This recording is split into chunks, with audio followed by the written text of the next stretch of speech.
Hi, I'm Scott White, State Senator from the 46th Legislative District, which includes the North Seattle neighborhoods of Northgate, Laurelhurst, Broadview, Wedgwood, Lake City, and Greenwood, among many others.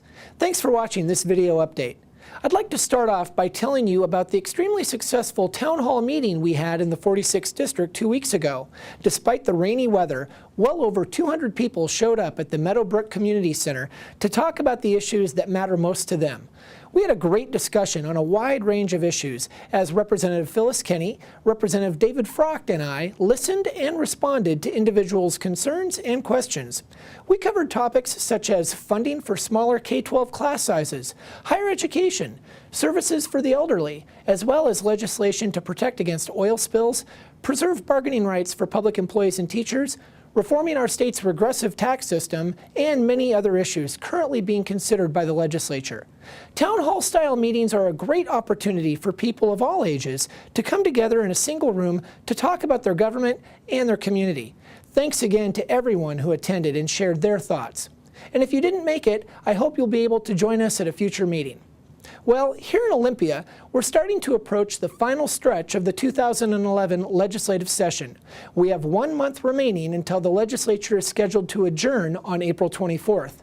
This week in the Senate, we laid out a $9 billion proposal for the 2011 and 2013 transportation budget.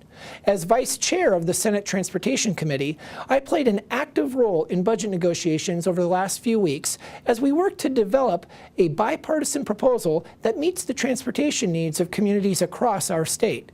It's important to remember that this budget is not only an investment in our state's transportation system, it's also a way to create thousands of living wage jobs for Washington families.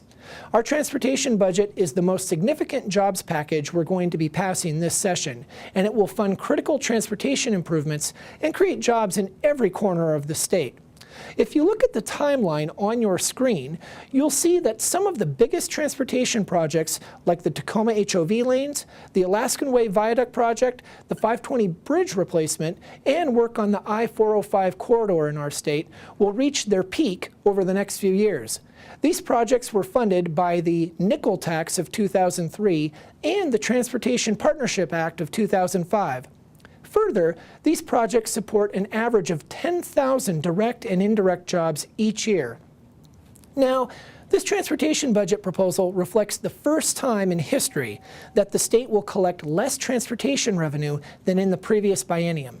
Spending is nearly $1.7 billion higher than in the estimated final spending for the 2009-2011 current biennium, but we've proposed cutting administrative costs by nearly $28 million at the State Department of Transportation and the Department of Licensing.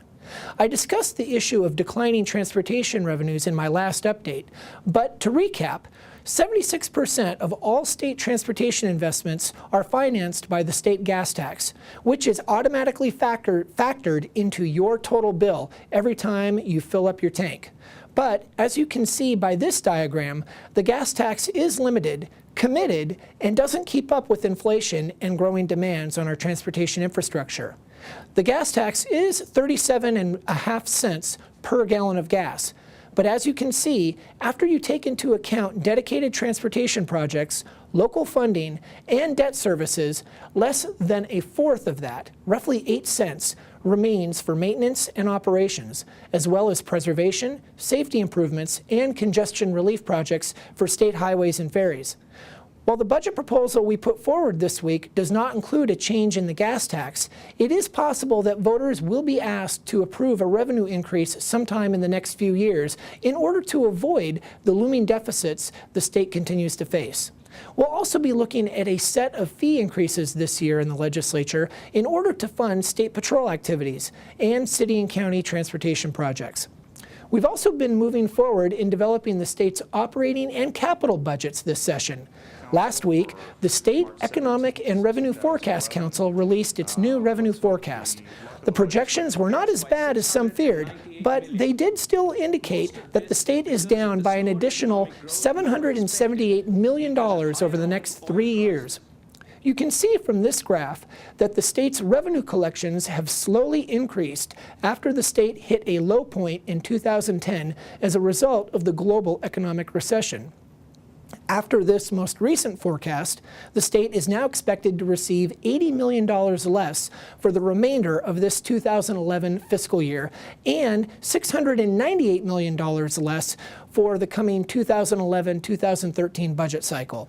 This leaves us about $201 million short for the current 2009-2011 biennium after adjusting for caseloads and assuming the governor's level of policy requests. And the projected shortfall for the coming 2011-2013 biennium is roughly $5 billion. Next week, the House will be the first chamber to introduce their proposed operating and capital budgets, and the Senate will release their proposals shortly thereafter. As I've said throughout the session, the budget cuts we will make this year will be felt throughout the state. There's simply no way around this. We've already picked the low-hanging fruit, and over the next month, as we grapple with an even larger deficit than we had previously anticipated, we'll be making very difficult decisions about which state services will be reduced or eliminated. However, there are smart ways to go about this budgeting process, and wherever possible, I will continue to advocate for smart reforms and reductions while still preserving and protecting the core services and functions of state government. It's going to be tough, but we must persevere. I honestly believe that if we can make it through the next few years without losing the core infrastructure of our public services, then we'll be able to pick up where we left off in better economic times and continue making the investments necessary to move Washington forward. And that's it for this week's update. Thanks again for watching, and take care.